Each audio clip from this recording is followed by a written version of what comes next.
Olá pessoal, então, dando continuidade à nossa disciplina de planejamento, vou fazer um aparato aqui, quase que uma revisãozinha, falar um pouco de orçamento. A gente vai entrar aí na parte de orçamentação, né? Vamos começar a desenvolver nossos orçamentos. Então, vou fazer uma revisãozinha aqui, acredito que vocês tenham assistido às nossas aulas ali de planejamento. Então, vai entrar um pouco de planejamento, um pouco de gerenciamento.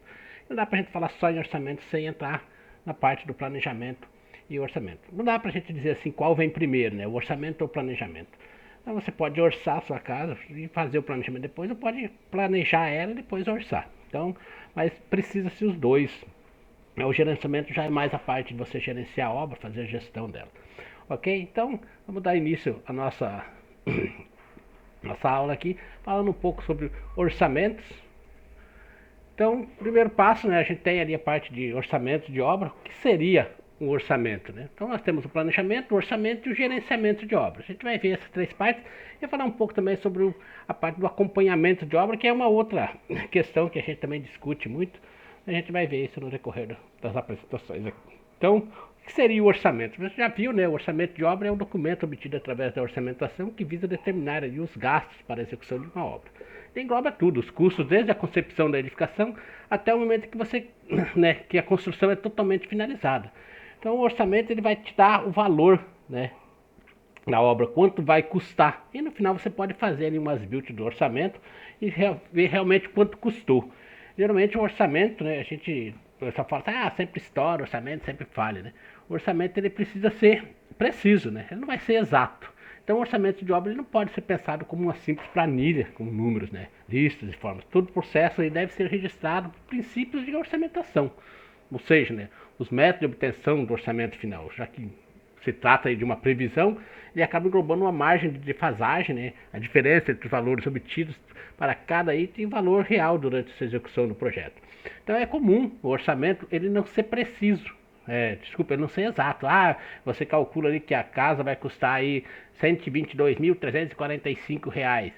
E a verdade gasta R$ 240.000. Então, assim, ele não vai ser. Por quê? Mas existem N fatores que a gente vai ver no decorrer que vai influenciar nesse valor do orçamento. Agora, o que você precisa ter em mente é que a exatidão do teu orçamento, né, ela vai estar envolto da precisão que você tem do levantamento dos materiais. Então, o orçamento em si, ele vai alterar os valores. Alterar o orçamento, quando a gente fala em orçamento, uma coisa a deixar claro, é que a gente está falando do custo da obra.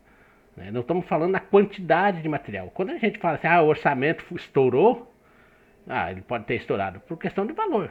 Isso é normal, o orçamento estourar por questão de valor. Agora ele não pode estourar por questão de material. Se você diz que vai gastar 100 tijolos, tem que gastar 100 tijolos, não pode gastar 200 tijolos. Aí você não tem precisão no seu orçamento. Entende? Então isso é uma coisa que a gente precisa deixar claro. O orçamento ele sempre vai dar um furo ali, tanto é que se vocês verem até nas próprias obras públicas, né, há o tal chamado aditivo. O que é isso? Esse aditivo é o valor a mais, né? O cara, do decorrer da obra, você leva aí, imagine, você pega uma obra, por exemplo, vamos computar aqui a Itaipu, levou aí, acho que 10, 12 anos, ainda não terminou, como se dizem, né? Mas levou aí 10, 12 anos para ficar pronto. Pô, nesse decorrer aí, quantos planos, né, econômicos foram mudados, defasagem de preço, mudança de moeda, o que aconteceu? Poxa, se a empresa que pegou lá no primeiro dia que começou a obra, se ela fosse terminar no mesmo valor, ela não terminava, porque o valor da obra foi mudando. O orçamento, então, como ele trata dos valores, a gente precisa estar bem atento a isso. Há uma mudança de valor, nós vamos ver no decorrer. Então, o orçamento, os principais atributos do orçamento é a aproximação, as especificidades e a temporalidade, né? Por se pautar ali, as previsões, todo orçamento ele é aproximado. Por mais que todas as variáveis sejam ponderadas, há sempre uma estimativa associada a isso. Então, você estima um valor do seu orçamento. Então, o que é essa aproximação? É você basear nas previsões de custo, né? Todo orçamento ele é aproximado, né? Onde é uma estimativa que você associa, né? Cada item necessário durante a obra. Então, essa aproximação de orçamento está presente praticamente em todos os itens, como mão de obra, material, as perdas, né, que você vai ter, os tributos. Então, essa produtividade, os equipamentos usados, né, para a sua execução. Então, você vai estimar um valor para a sua casa. Por exemplo, uma estimativa que a gente faz é a questão do cubo. A gente vai ver depois essa questão do cubo. Por que serve o cubo? Vocês viram na disciplina de desenho arquitetônico, eu passei para vocês um valor do cubo. Aí que dá para você estimar. Então, se uma casa de 100 metros quadrados, você tem o valor do cubo, que é o custo da edificação ali de 2.400, então tu já faz a conta. 100 vezes 2.400 vai ter ali 240 mil reais para executar a sua casa. Isso é uma aproximação, é uma estimativa que você vai dar ali para o seu valor. Então o orçamento ele não deve ser exato, ele vai ser preciso, como eu falei. Quanto mais apurada e criteriosa for a orçamentação, menor será as margens, né, de erros e as chances de desastres financeiros ocorrerem. Né? O que acontece? Você estimou o valor, pô, é uma estimativa. Depois você faz o orçamento. Então esse orçamento, você tem que pensar assim, a exatidão dele no levantamento de materiais, no levantamento dos serviços. Isso você precisa. Porque o valor dele não vai ser exato. O valor dele tem que ser preciso na questão, se você for gastar 100 sacos de cimento, você gastar os 100 sacos de cimento. O cimento pode variar, você começar pegando o cimento a R$ 18 o saco e terminar pagando R$ 25 o saco. Isso vai ter um furo ali no teu orçamento, mas não vai ter um furo no seu material.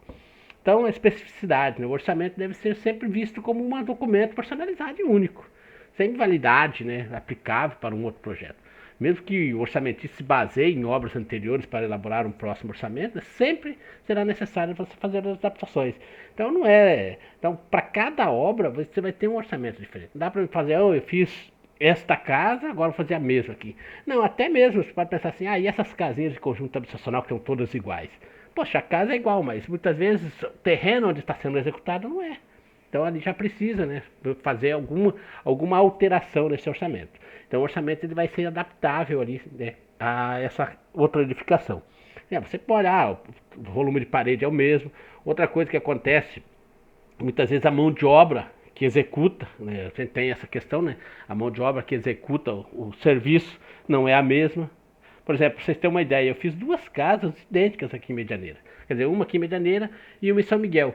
E variou o preço. Né? Eu já tinha isso. Por mais que eu tinha o custo de uma casa já salvo no meu computador, tudo, o material que eu usei, a casa era a mesma. Lá na outra foi diferente. Por quê? A maneira que eu fiz a contratação, né, eu dava todo o material grosso, então ali eu consegui levar, né, isso na certeza que eu ia gastar o mesmo material. Mas chegou lá, eu tive que gastar mais para fazer a fundação, o terreno aquele era plano, lá já não era. Eu tive que gastar mais na fundação, eu tive que gastar mais com terra, com movimentação de terra. Então gastei mais com a veneno para fazer o embasamento. Então isso já foi mudando. Então assim, eu tinha uma estimativa baseada numa obra que eu tinha feito igual, e porém ela mudou. O proprietário ele começou a trazer os acabamentos, eram acabamentos diferentes, a minha mão de obra custou um pouco mais cara. Então são coisas que a gente tem que tomar um certo cuidado. Então, os fatores como a cidade, né? No meu caso eu fiz uma em Medianeira, outra lá em São Miguel, tive que pensar, né? Eu tinha um custo para levar os pessoal lá para São Miguel. Então, os fatores aí que eu falei, como cidades onde o projeto está sendo construído, as condições de relevo do terreno, as próprias políticas internas, os padrões de qualidade da construção, sempre vão alterar efetivamente no orçamento de uma obra para outra. Né? Então, essas especificidades a gente tem que tomar um certo cuidado. Não dá para você falar assim, eu fiz uma casa aqui em Medianeira, o cara quer fazer uma igual lá em Foz, é só dar o mesmo preço. Não. Tanto é que eu não dei, né? Quando eu fiquei aqui em Medianeira, eu dei um valor, né? Que em Medianeira eu cobrei, na época, acho que foi 210 mil. E lá em São Miguel eu cobrei 400 e poucos mil, né? O cara queria que eu fizesse. Então eu cobrei. Se ele não quisesse que fizer, pra mim não interessava, mas ele quis. Então tem essas questões, você precisa pensar nisso, né? Também tem a questão da temporalidade, né? Os orçamentos ele acompanham as tendências de mercado. É uma coisa que a gente não pode esquecer, como eu falei, né? Você começa uma obra comprando cimento a R$ 18 o saco, vai pagar aí 25 no final. Isso é uma coisa que você tem que pensar muito. Né? Pra vocês terem uma ideia, esse ano, por exemplo, o gás teve um aumento absurdo, aumentava, tipo a gasolina, cada semana estava aumentando. Então a pessoa que pensou assim, vou gastar R$ 100 em aço, gastou 200, 300. Por exemplo, eu tenho uma obra aqui que tem uma colega minha que está fazendo, como eu até falei acho para vocês já em outras ocasiões, o cara tinha uma previsão de gastar 25 mil em madeira, quando ele foi comprar madeira, 25 mil não deu para pagar metade. Então já extrapolou ali na madeira, sem contar no aço, né? Que ele começou, como ele mesmo falou, né? Ele comprava uma barra de meia a R$ 70, e quando ele estava comprando, ultimamente que não terminou, ele estava comprando, ele estava pagando quase 210 uma barra. Então é um absurdo, né? Então isso a gente tem que levar em consideração. Então, de maneira geral, todo o cenário financeiro é gerencial no país, né? A própria empresa faz com que os orçamentos elaborados possuam um prazo de validade. Então você precisa estipular um prazo. Toda vez que a gente faz um orçamento, a gente coloca, esse orçamento tem um prazo de validade de 15 dias a contar da sua apresentação. Você coloca uma data nesse orçamento. O orçamento ele precisa ser datado para você não entregar um orçamento. Imagina você entregar um orçamento para o teu cliente e dali um ano o cliente fala, eu quero que faça ali, o meu projeto está aqui o orçamento. Ele pode ganhar na justiça. Então não, você fez orçamento, vai ter lá uma data. Até mesmo um mês de referência. Vocês viram ali naquela tabela do cubo que tem lá o mês de referência, outubro. Mês de referência novembro, hoje nós estamos em dezembro. Eu já tenho que referenciar meus preços com novembro. Então, se você colocar assim, o mês de referência, né, para esse orçamento é outubro, mas o mês de referência para o custo do orçamento será, né, o mês seguinte a ele e tal, para você ter um embasamento, senão você vai acabar comprando gato por lebre aí e pode até se ferrar. Então temos que levar em consideração essa questão da temporalidade e prever tudo isso no nosso orçamento. E aí a coisa vai andar bonita, né? Tudo céuzão claro aqui, ó, uma foto bonita na obra, mas é isso. Então, como fazer o orçamento de obra? Então, para você fazer, a gente vai trabalhar com isso, né? Então, tem que fazer um levantamento quantitativo detalhado, utilizar as CPUs, né? As composições unitárias, então, CPU é a composição unitária de preço. Você precisa utilizar isso, né?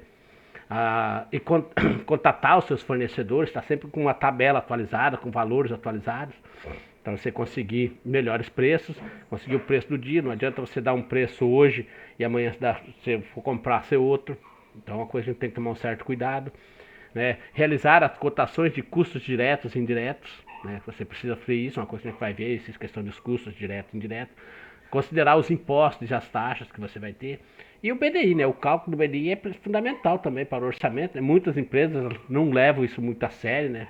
Considera-se uma porcentagem. Então o BDI a gente tem que considerar, porque o BDI vai estar envolto do lucro, né? Por exemplo, em obras públicas a gente precisa apresentar um BDI, porque o BDI na obra pública não pode ultrapassar os 27,5%, que é o imposto de renda. Então, se der ali 27,5%, já o pessoal já começa a não querer fazer a obra, tal, porque é um lucro muito alto com a obra, né?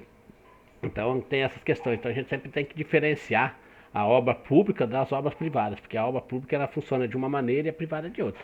Mas o BDI você sempre tem que colocar. O BDI é a bonificação de despesas indiretas. Tudo que você vai gastar na sua obra, para depois você ter o lucro. E certificar que a presença dos principais atributos, né, de um orçamento estão ali, né? Analisar a sua curva ABC também. Essa questão da curva ABC a gente vai ver ela, né, mais pra frente. E ela vai tratar de você fazer um levantamento, assim, qual material vai ser mais custoso na sua obra, por exemplo. Então, seria isso. E aí a gente entra, né, então, na questão do BDI, né, que a gente tem ali no nosso orçamento, né, para a gente poder trabalhar com isso. Eu vou parar por aqui, depois a gente volta e aí a gente continua, porque senão fica uma aula muito extensa e aí a gente acaba, né, se perdendo muito, é muito assunto. Eu acho que dá pra gente parar por aqui e a gente volta a conversar depois falando um pouco de BDI. Beleza? Então ficamos por aqui, pessoal. Depois na próxima aula aqui a gente já vê um outro videozinho mais curto falando um pouco do BDI, que é bom a gente esclarecer bastante, falar um pouco da curva ABC também. E também mais pra frente a gente vai ver sobre a questão do planejamento, a questão do orçamento, que a gente precisa elaborar, e a questão do gerenciamento. E a gente vai trabalhar um pouco mais na prática aí para a gente poder fazer os levantamentos quantitativos dos nossos materiais. Ok? Então ficamos por aqui. Até a próxima.